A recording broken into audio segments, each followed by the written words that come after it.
dosen gelombang 1 2024. Perkenalkan, saya Nurul Fauzia, salah satu dosen pada program studi akuntansi Universitas Nahdlatul Ulama Indonesia.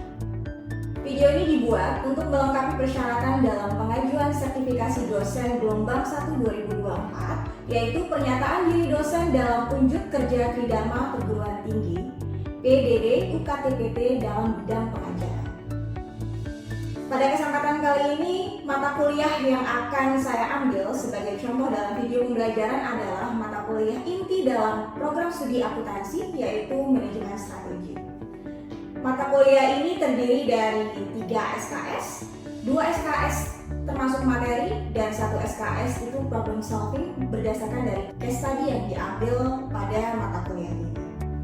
Mata kuliah ini disampaikan dengan metode DIA atau DIA, Delivery, Interaction, and Assessment dalam proses pembelajaran yang ada di kelas secara offline ataupun secara online.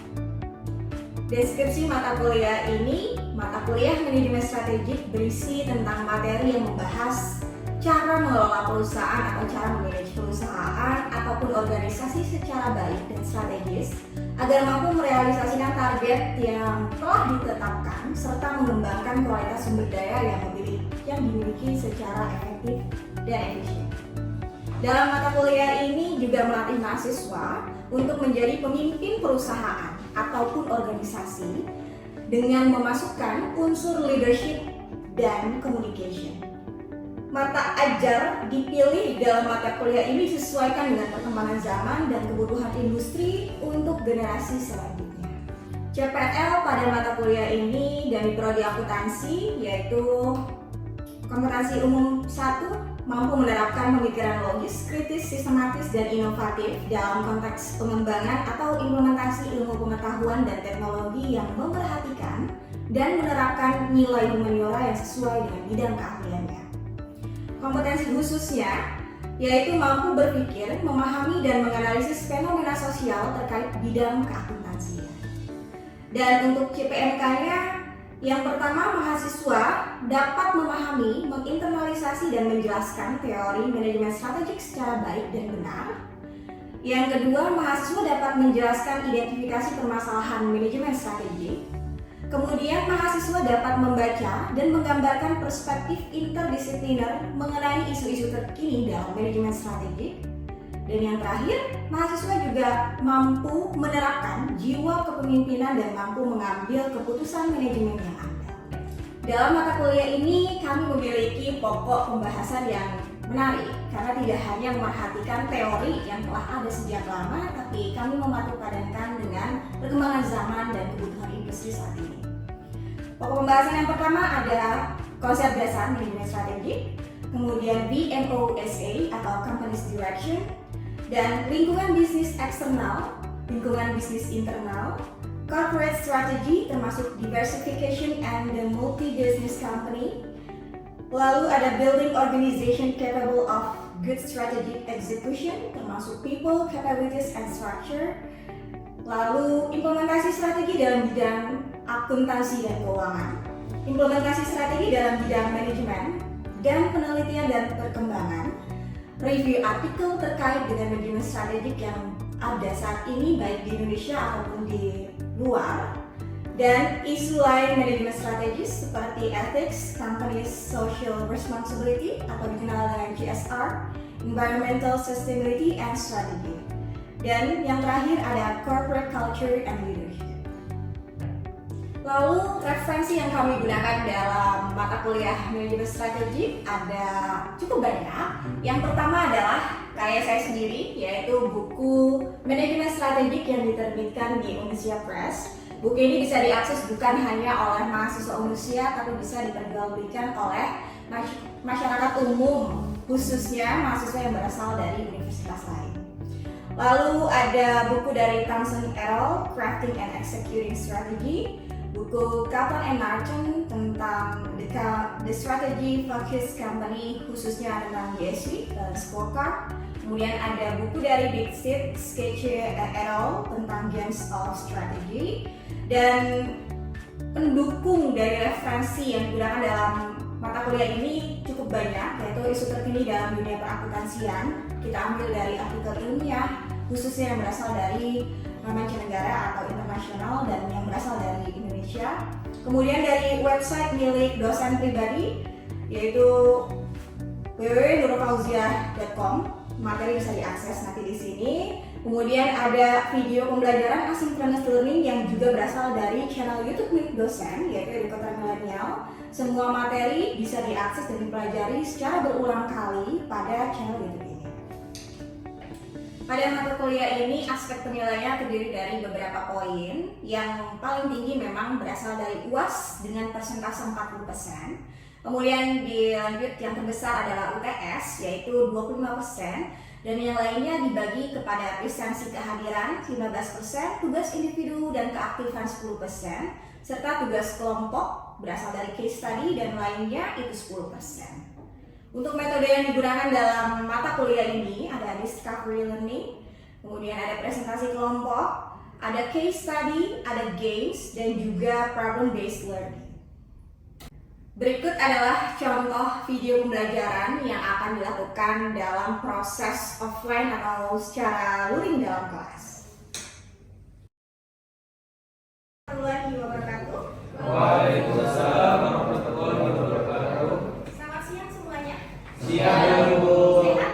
Alhamdulillah. Oke, kali ini kita kembali ke mata kuliah manajemen strategi, salah satu mata kuliah kita di prodi akuntansi. Dan sebelum kita mulai perkuliahan, mari kita berdoa menurut agama masing-masing. Berdoa dimulai.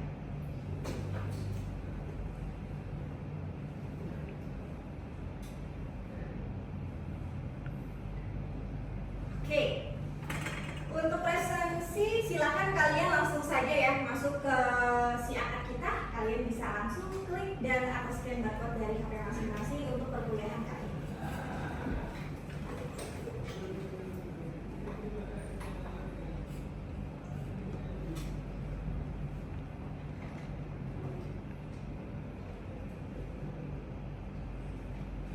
Mungkin sambil menunggu pengisian presensi, saya juga mau menginfokan kembali materi sudah saya share ke admin kita di pertemuan 4. Kalian nanti bisa akses di sana ya untuk mengulang materi dan lain-lainnya. Sudah semua? Sudah. Oke, terima kasih. Lalu kita mulai saja nih ke materi kali ini. Kita akan masuk ke chapter 4 atau bab 4, yaitu analisis lingkungan bisnis eksternal. Tapi sebelum kita membahas ini, pertemuan lalu ada yang ingat nggak kita bahas apa sih? Ingat Bu, kita bahas tentang company direction. Company's direction. Ya, company's direction itu kita sudah tahu ya, gimana visinya perusahaan, misinya perusahaan, terus Tujuan perusahaan. tujuan perusahaan, sampai action Strategi. plan dan strateginya dari perusahaan. Setelah semua itu kita pelajari dan tentukan, kita juga perlu nih kalau nanti menjadi bos, menjadi pimpinan dari perusahaan atau organisasi, kita harus menguasai analisis lingkungan bisnis eksternal. Nah, ini pokok bahasan kita kurang lebih ada 3, ada business environment, ada analisis factor, kemudian stakeholders analysis atau analisis pemangku kepentingan. Sub CPM-nya adalah mahasiswa mampu menjelaskan lingkungan bisnis eksternal dengan metode pembelajaran kita discovery learning. Ada case study-nya, nanti kalian setelah kita diskusi, kalian dibentuk menjadi tim untuk memecahkan case study yang saya berikan terkait analisis lingkungan eksternal. Nah, ini referensi yang digunakan. Yang pertama adalah buku yang saya karang sendiri tentang manajemen strategis. Lalu ada buku dari Thomson Errol dan Dixit dan kasus-kasus yang case-nya terkait dengan mata kuliah. Masuk deh ke materi pastel. Pastel itu adalah salah satu alat yang bisa digunakan untuk kita menganalisis lingkungan bisnis eksternal perusahaan. Kenapa sih kita harus bahas analisis lingkungan bisnis eksternal terlebih dahulu sebelum kita bahas analisis lingkungan bisnis internal? Kenapa? Karena kita harus tahu dulu hal-hal yang berasal dari luar, ya enggak? Kalau eksternal itu kan asalnya dari luar, dan potensi kita mengendalikannya jauh lebih sulit dibandingkan dengan yang berasal dari internal. Oleh karena itu, perusahaan atau organisasi hendaknya menguasai materi atau faktor-faktor yang berasal dari world view atau dari eksternal. Itu alasan utamanya kenapa kita membahas lingkungan eksternal terlebih dahulu dibandingkan dengan internal. Pastel, kalau kalian dengar pastel, yang terbayar apa? Makanan? Pastel ya? Iya, hampir-hampir mirip lah. Tapi kalau pastel ini adalah metode atau strategi kita untuk menganalisis lingkungan bisnis eksternal. P-nya itu adalah politik, ya, faktor politik. Kemudian E-nya ekonomis, dan S-nya itu adalah social, lalu technological, dan environmental. Terakhir itu legal. Kita coba bahas satu persatu. Kalau yang politik itu faktor yang berkenaan dengan governance atau pemerintahan. Kira-kira menurut kalian contohnya apa ya faktor politik yang bisa memberikan pengaruh terhadap bisnis atau organisasi? Bu, Iya. contohnya kebijakan fiskal, sistem pajak, dan pemilu. Oke, benar banget ya. Jadi kalian jangan mengira kita dari akuntansi ini atau ekonomi ya nggak bisa ada kaitannya sama politik. Padahal sistem pemilu di Indonesia pun itu juga mempengaruhi nanti misalnya pangsa pasarnya atau gimana cara berdagang, sistem dan lain-lain, kebijakannya juga bisa berubah. Itu adalah faktor-faktor politik yang mempengaruhi lingkungan bisnis. Kemudian ada faktor ekonomi. Kalau ekonomi itu yang berkaitan dengan ekonomi yang ada di Indonesia ataupun di mancanegara. Ada yang tahu nggak kalau ekonomi? Saya Bu, Ya. contoh-contoh ekonomi itu seperti inflasi, suku bunga, seperti itu Bu. Oke, inflasi, suku bunga, kemudian tingkat pinjaman, kredit, itu ya. Itu contoh-contoh faktor ekonomi yang bisa mempengaruhi analisis lingkungan bisnis eksternal dari suatu perusahaan.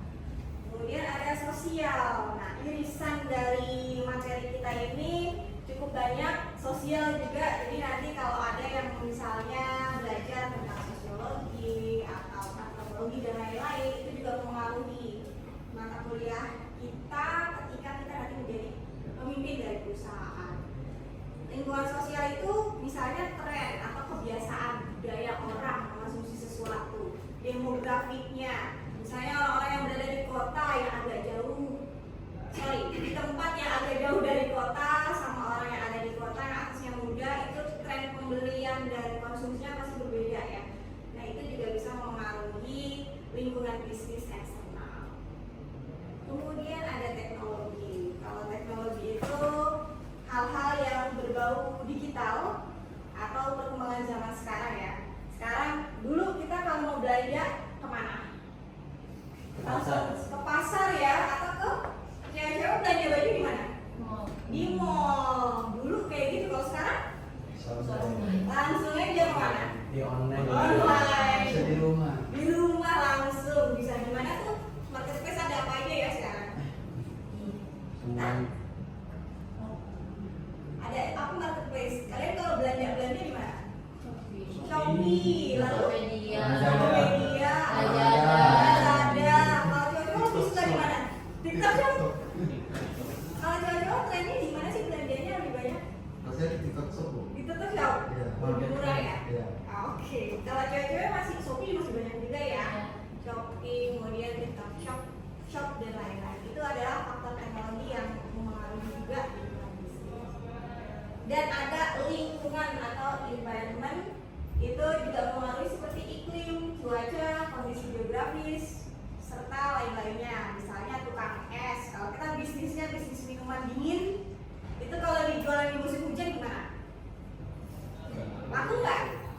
Ya, pasti pemasukannya lebih sedikit atau bahkan rugi ya, karena yang beli juga tidak banyak. Nah itu menjadi pertimbangan-pertimbangan atau faktor yang mempengaruhi lingkungan bisnis. Ada iklim, cuaca, dan lain-lain. Lalu legal itu adalah yang terkait tentang hukum atau legalitas yang harus dinyatakan dalam misalnya melalui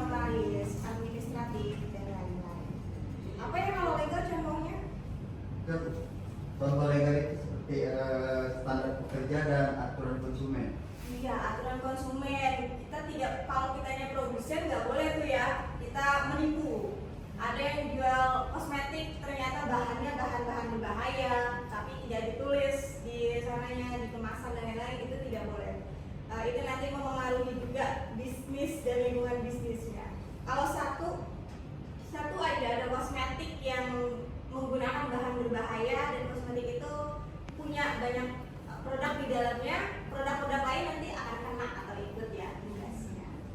Nah itu kurang lebih tentang analisis Prestel. Ini beberapa pertanyaan yang bisa diajukan kalau nanti kita ingin melakukan analisis Prestel. Oke, selain itu kita juga bisa melakukan analisis pemangku kepentingan atau stakeholders analysis. Ada yang pernah mendengar analisis SWOT?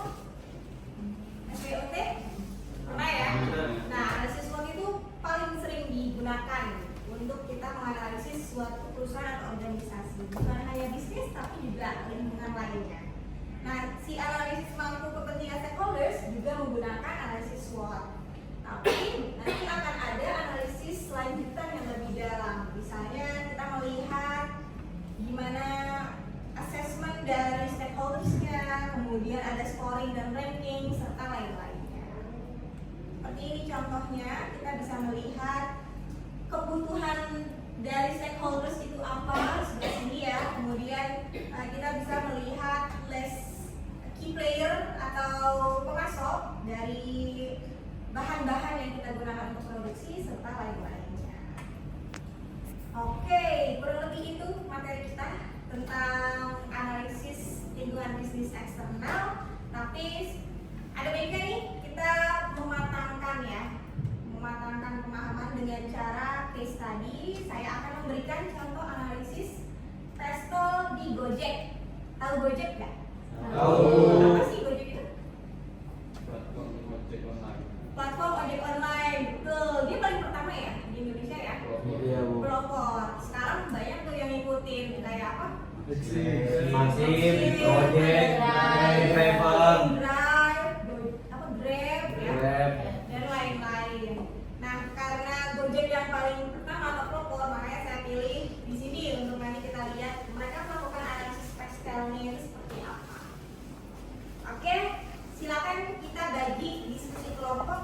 Mungkin ada 4 kelompok ya. Lalu nanti saya kirimkan ke Edwin analisis Prestel di Gojeknya, nanti kalian buat mind mapping setelah diskusi per kelompok supaya tahu gimana problem solving dari perusahaan Gojek. Silakan kita bagi, hitung aja ya 1 sampai 4 supaya nanti dibagi per kelompok. Mulai dari sini. 1, 2, 3, 4, 1, 2, 3, 4. 1, 2, 3, 4. 1, 2. Oke, kelompok 1 silakan di sebelah sini berkumpul. 2, 3, dan Oke, materi sudah saya share ke Edwin, kalian bisa akses di sana. Jadi silakan per kelompok diskusi ya. Gimana analisis kasus dari Prestel di Gojek? Silakan.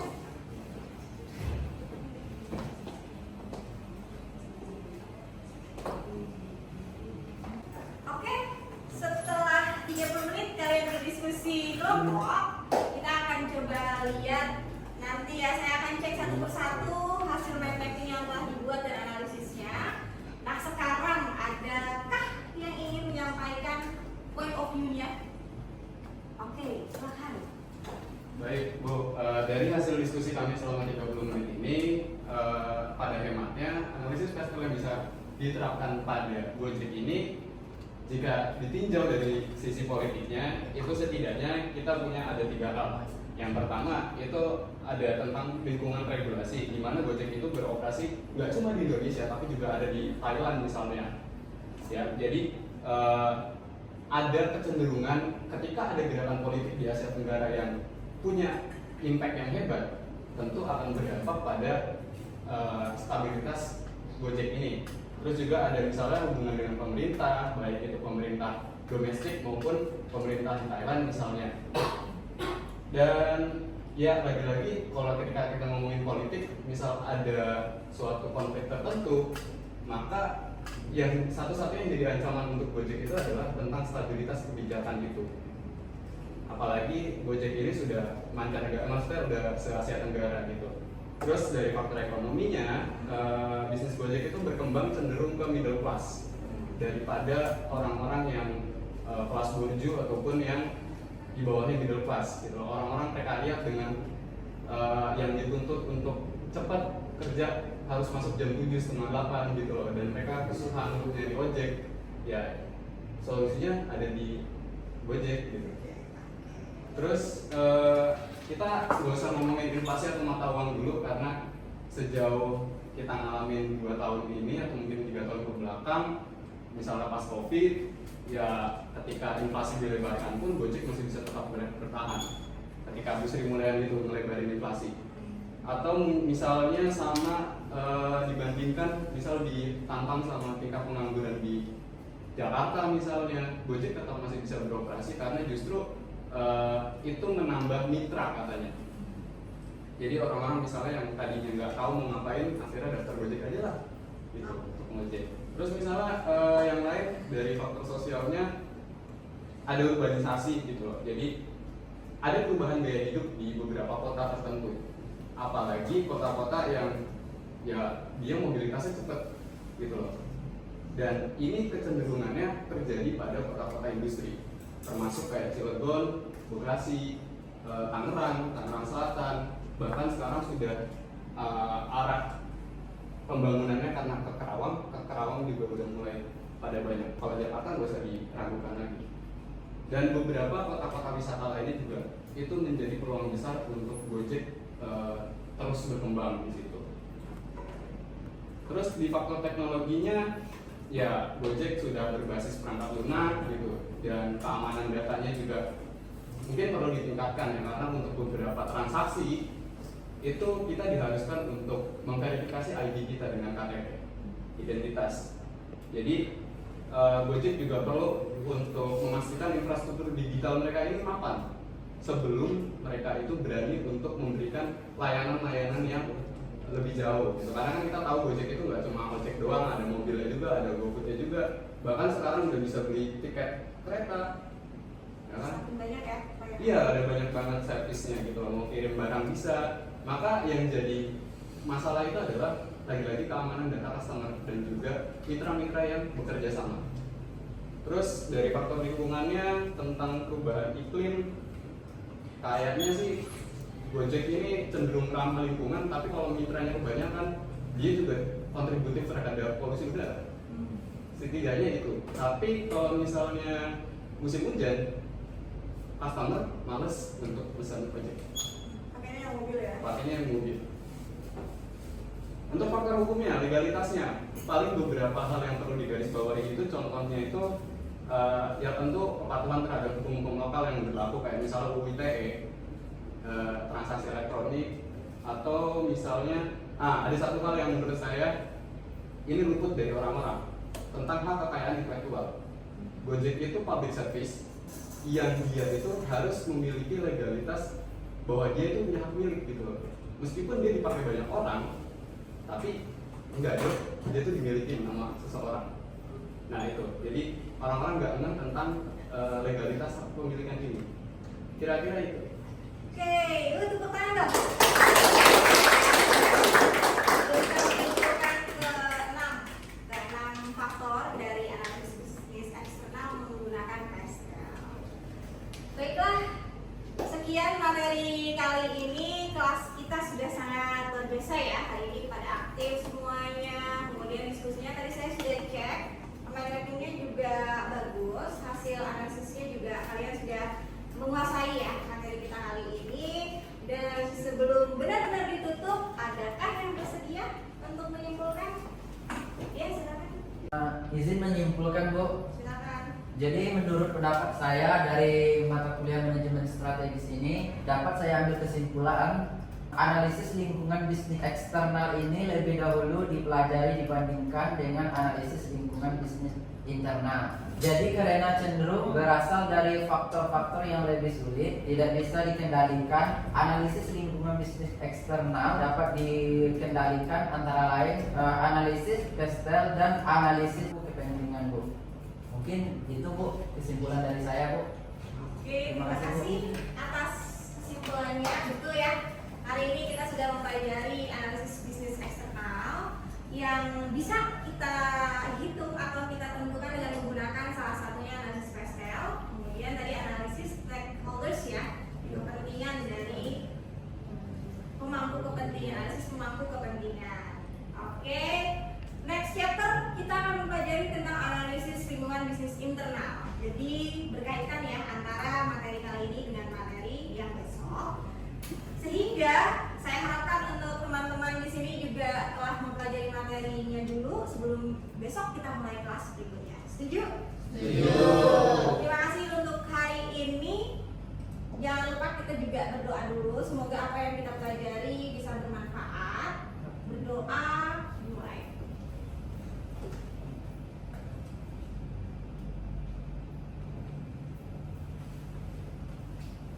Sekian. Wassalamualaikum warahmatullahi wabarakatuh. Sekian video pembelajaran dalam mata kuliah Manajemen Strategik pada program studi akuntansi Universitas Nahdlatul Ulama Indonesia. Semoga bisa menjadi bahan pertimbangan baik dalam proses pengajuan sertifikasi dosen gelombang 1 2024. Terima kasih. Wassalamualaikum warahmatullahi wabarakatuh.